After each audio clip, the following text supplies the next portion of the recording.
जरा सोचो, अगर आपके लिए टाइम स्लो चलने लग जाए तो आप क्या क्या कारनामे कर सकते हैं। कुछ ऐसा ही होता है जैंग बू के साथ। तो कहानी की शुरुआत एक सीसीटीवी कंट्रोल सेंटर को दिखाते हुए होती है, जहां दो औरतें एक यंग न्यू वर्कर के बारे में बात कर रही होती हैं, जो बंद कमरे में भी धूप का चश्मा पहने बैठा था। तभी अचानक सबको एक कैमरे में दो चोर भागते हुए दिखाई देते हैं, जिसके बाद कर्मचारी अपने बॉस को इसके बारे में खबर देते हैं और वो तुरंत पुलिस को बुला लेता है। ऑफिस में हर कोई सीसीटीवी कैमरे पर उन चोरों को ट्रैक करता है, पर वो चोर जल्द ही सबकी नजरों से गायब हो जाते हैं। जब चोरों का कोई सुराग नहीं मिलता और सब निराश हो जाते हैं, तो चश्मे वाला वो नया कर्मचारी उन्हें एक क्लिप दिखाता है, जिसमें पता चलता है कि दोनों चोर एक गली में छुपे हुए थे। उसकी मदद से जल्द ही पुलिस उन्हें पकड़ लेती है। उस एम्प्लॉय का नाम यो जैंग बू था। उसकी आंखों की प्रॉब्लम ऐसी थी कि वो हर चीज को स्लो मोशन में देखता था। आंखों की इसी खराबी की वजह से उसने चोरों के तेज भागने के बावजूद भी उन्हें छिपते हुए देख लिया था। यहाँ से शिफ्ट होकर पास में चला जाता है और हम देखते हैं कि जैंग बू क्लास 5 का स्टूडेंट है। वो अपने बचपन की दोस्त वोंग सू मी के साथ एक दौड़ में हिस्सा लेता है। यही वो समय था जब पहली बार जैंग को स्लो मोशन में दिखना शुरू हुआ था। जब उसके पेरेंट्स को ये बात पता चलती है, तो वो उसे डॉक्टर सियोक के पास लेकर जाते हैं, जो उसकी आंखों को चेक करके बताता है कि उसकी आंखों को एक रेयर बीमारी हुई है, जिसका नाम डायनेमिक विजुअल एक्विटी है, जिसकी वजह से वो चलती हुई चीजों के सारे डिटेल्स इतनी बारीकी से देख सकता है जैसे वो दुनिया को स्लो मोशन में देख रहा हो। ये साबित करने के लिए डॉक्टर जैंग बू की तरफ एक बेसबॉल को बहुत हाई स्पीड में फेंकता है, जिसे वो आसानी से कैच कर लेता है। फिर डॉक्टर उसकी आंखों को आराम पहुंचाने के लिए उसे हर वक्त धूप का चश्मा पहनने को कहता है। जैंग बू की डिसऑर्डर का पता चलने के बाद उसके फादर पैसा कमाने के लिए विदेश चले जाते हैं, ताकि वो अपने बेटे का सही से इलाज करा सके। जैंग बू घर में अपनी माँ और छोटी बहन के साथ रहने लगता है। वो कहता है कि ये बीमारी उसके लिए एक आशीर्वाद और एक श्राप दोनों है। जहाँ उसे स्लो मोशन में लड़कियों की उड़ती हुई स्कर्ट देखकर मजा आता है, वहीं स्कूल में धूप का चश्मा लगाने की वजह से उसे तंग भी किया जाता है। सुमी उसकी इकलौती फ्रेंड थी, जिससे अब वो प्यार करने लगा था। पर जैसे जैसे समय बीतता जाता है, जैंग की दोस्त होने के कारण लोग उसे भी तंग करने लगते हैं और मजबूरन सू को जैंग का साथ छोड़ना पड़ता है। उसके बाद जैंग का कोई और दोस्त नहीं बनता, इसलिए जैंग चाहता है कि उसकी आंखें पूरी तरह खराब हो जाएं। इसलिए वो हर वक्त टीवी देखता रहता है, लेकिन उसकी आंखें खराब नहीं होती, पर उसे सुपर हीरो वाले नाटक देखने की लत लग जाती है। वो सभी एक्टर्स को बारीकी से ऑब्जर्व करता है और उनके सारे दांव पे सीख लेता है, पर प्रैक्टिस करने के लिए कभी बाहर नहीं जाता।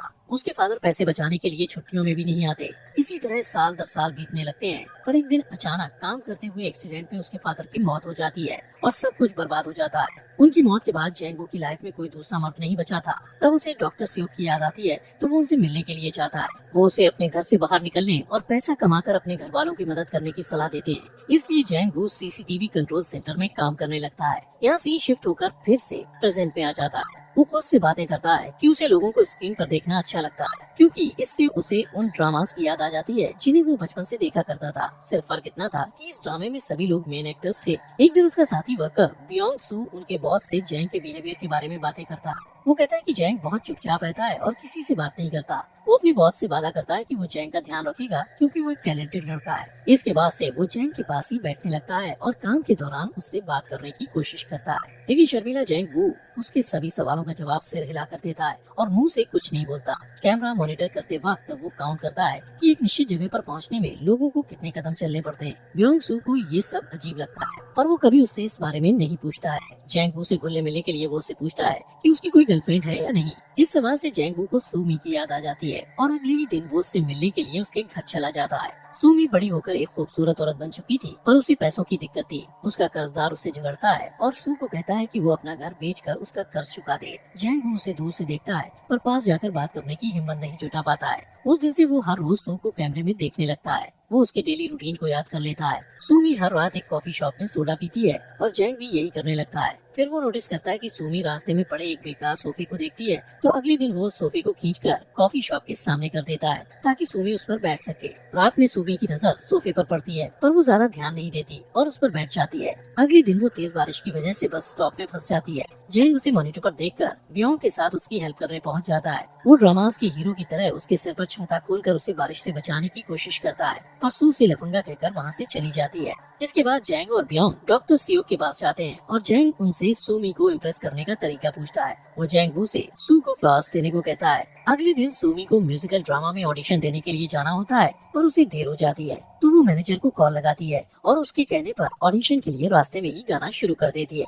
उसके बढ़िया गाने को सुनकर राह चलते लोग उसे हैरत से देखने लगते हैं। जैंग वो भी फूलों का गुलदस्ता लेकर वहाँ पहुँच जाता है। सू का गाना खत्म होने के बाद वो उसे बुके देता है, पर सू को ये अच्छा नहीं लगता। वो कहती है इन फूलों की जगह वो जहर का बहुत ज्यादा पसंद करेगी। ये कहकर वो जाने लगती है कि तभी जैंग वू उसे उसके नाम से पुकारता है और उसके बचपन के दोस्त के रूप में अपना इंट्रोडक्शन देता है, पर वो कहती है कि उसका नाम वोंग सूमी नहीं, वो सूमी है। और इस तरह जैंग वू को पता चलता है कि आज तक उसने गलत लड़की का पीछा किया था, पर अब बहुत देर हो चुकी थी क्योंकि अब वो उससे प्यार करने लगा था। उस दिन शाम को वो दोनों अचानक एक दूसरे से टकरा जाते हैं, जहाँ सूमी शॉपिंग करके लौट रही होती है। जैंग को देखकर सूमी जैंग से अपने राशन बैग उठवाती है। फिर जब वो जाने लगता है तो वो उसे पूछती है कि वो वोंग सूमी को क्यों ढूंढ रहा है, तो वो कहता है कि वो बचपन से उसे चाहता है। दूसरे दिन ऑफिस में सीसीटीवी के मॉनिटर पर जैंग वू सूमी को किसी से फोन पर बात करते हुए देखता है। फोन करने वाला सूमी को बताता है कि वो म्यूजिकल ड्रामा में सिलेक्ट हो गई है। ये सुनकर सूमी रास्ते में ही खुशी से उछलने कूदने लगती है और नाचने लगती है और जैंग वू उसे स्क्रीन पर देखता रहता है। उस रात सूमी एक छोटे से रेस्टोरेंट में जश्न मनाने जाती है।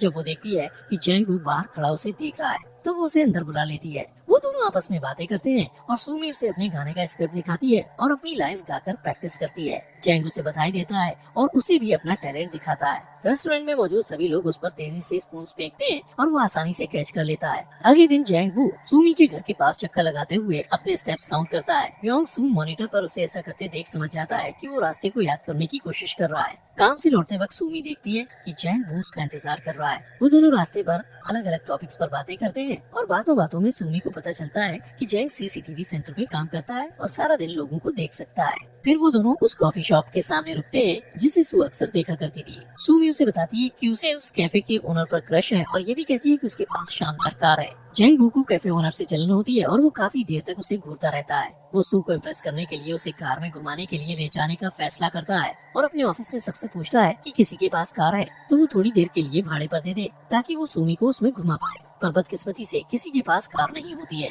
अगले दिन घर लौटते वक्त सूमी को रास्ते में उसका कर्जदार मिल जाता है। वो उस पर चिल्लाता और धमकाता है कि अगर उसने उसका पैसा वापस नहीं किया तो वो उसे चोट भी पहुंचा सकता है। लेकिन जैंग वू और ब्योंग सही टाइम पर पहुंचकर सू को बचा लेते हैं। जब जैंग वू काम पर वापस आता है तो सूमी एक कैमरे के सामने खड़े होकर चिल्लाते हुए थैंक यू कहती है क्योंकि उसे पता था कि सीसीटीवी कंट्रोल सेंटर में जैंग उसे देख रहा होगा। शाम को वो दोनों एक पार्क में मिलते हैं और काफी देर तक बातें करते हैं। जैंग वू उससे पूछता है कि अगर उसे कार मिल जाए तो वो क्या करेगी। इस पर सूमी कहती है कि वो रोज कार में बैठकर समंदर के किनारे जाया करेगी। जैंग वू को कार नहीं मिलती तो वो रोज एक लोकल बस में ट्रैवल करके उसके ड्राइवर से दोस्ती कर लेता है। उसने कैमरे पर उस ड्राइवर को रात के समय अकेले बेसबॉल खेलते हुए कई बार देखा था, इसलिए एक रात वो भी उसके साथ खेल में शामिल हो जाता है और बात में उसे अपने दिल की बात बताते हुए उससे अपनी हेल्प करने के लिए रिक्वेस्ट करता है और वो मान जाता है। अगले दिन ब्योंग सू बस ड्राइवर और जैंग वू सूमी को बस स्टॉप से पिक करके सी दिखाने के लिए ले जाते हैं। इसके लिए उन्हें बुसान जाना था। सूमी को खुश करने के लिए जैंग वू जो कुछ भी कर रहा था उससे इम्प्रेस होकर सूमी उसे पसंद करने लगती है।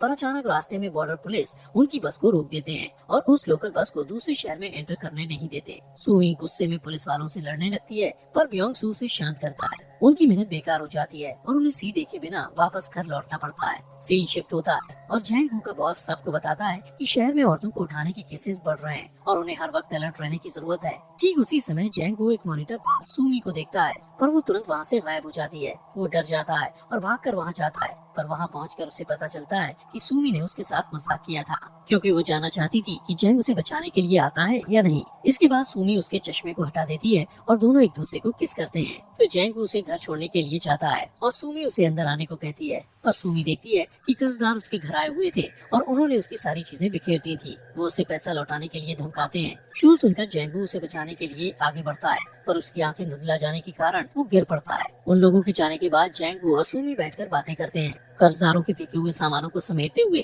जैंग वू को सूमी की वो ड्राइंग्स मिलती है जो उसने अपने स्कूल डेज में सूमी के लिए बनाए थे। तब सूमी जैंग को बताती है कि वो नहीं चाहती थी कि जैंग वू उसे उसके बचपन वाले रूप में पहचाने, इसलिए उसने जैंग वू से अपनी असलियत छिपाई थी। जैंग वू ये सुनकर खामोश हो जाता है जबकि सूमी मुस्कुराते हुए उन पेंटिंग्स को देखती रहती है। अगले दिन जैंग डॉक्टर सियोक के पास जाकर कहता है कि उसकी आंखें धुंधली हो गई हैं। डॉक्टर उसे बताता है कि उसकी बीमारी अब और बढ़ गई है जिसकी वजह से बहुत जल्द उसकी आंखें पूरी तरह खराब हो जाएंगी। जैंगबू पहले से ही जानता था कि जल्दी वो अंधा होने वाला है, इसीलिए वो जहाँ भी जाता स्टेप काउंट्स कर लेता था ताकि पूरी तरह से अंधा हो जाने पर भी उसे दिक्कत ना हो। एक तरफ जहाँ जैंगबू अपनी खराब होती आंखों से परेशान था, वहीं दूसरी तरफ सूमी को अपने कर्जों की फिक्र थी, इसलिए वो अपना घर बेचकर सारे कर्जे चुका देती है। पर अब उसके पास रहने के लिए कोई जगह नहीं थी। जैंगबू स्क्रीन पर सूमी को अपने सामानों के बॉक्स के साथ एक दुकानदार से बात करते हुए देखता है कि अचानक उसके साथ काम करने वाली लेडी को एक दूसरे स्क्रीन पर कार को उसी एरिया में चक्कर काटते देख शक होता है। वो करीब से उस कार के नंबर प्लेट को देखती है और नोटिस करती है कि वो कार एक भागे हुए किडनैपर की थी।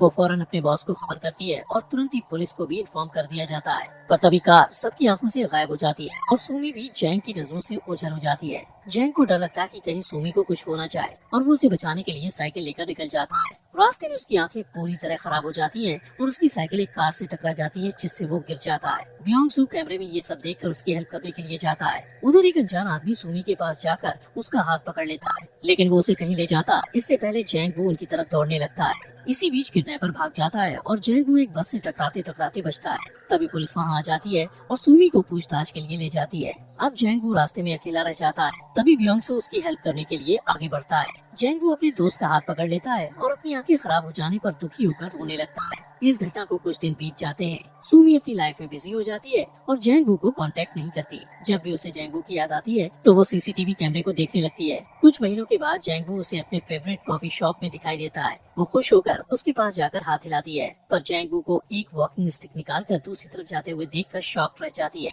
वो सारे रास्ते उसका पीछा करती है और फाइनली वो उस जगह पहुंच जाती है जहाँ एक आर्ट गैलरी थी। अंदर जाने पर वो देखती है कि पूरी गैलरी जैंग के हाथों बनाई हुई सूमी की पेंटिंग से भरी पड़ी थी। तभी जैंग को अकेले में यह कहते हुए दिखाया जाता है कि भले ही उसकी आंखें खराब हो गई हैं, पर सूमी उसे अभी भी याद है। अगले दिन सूमी फिर जैंग का पीछा करती है। इस बार जैंग से पूछता है कि वो कहाँ जाना चाहती है, तो सूमी समझ जाती है कि वो उसे महसूस कर सकता है। फिर दोनों एक दूसरे को हक करते हैं और मूवी खत्म हो जाती है।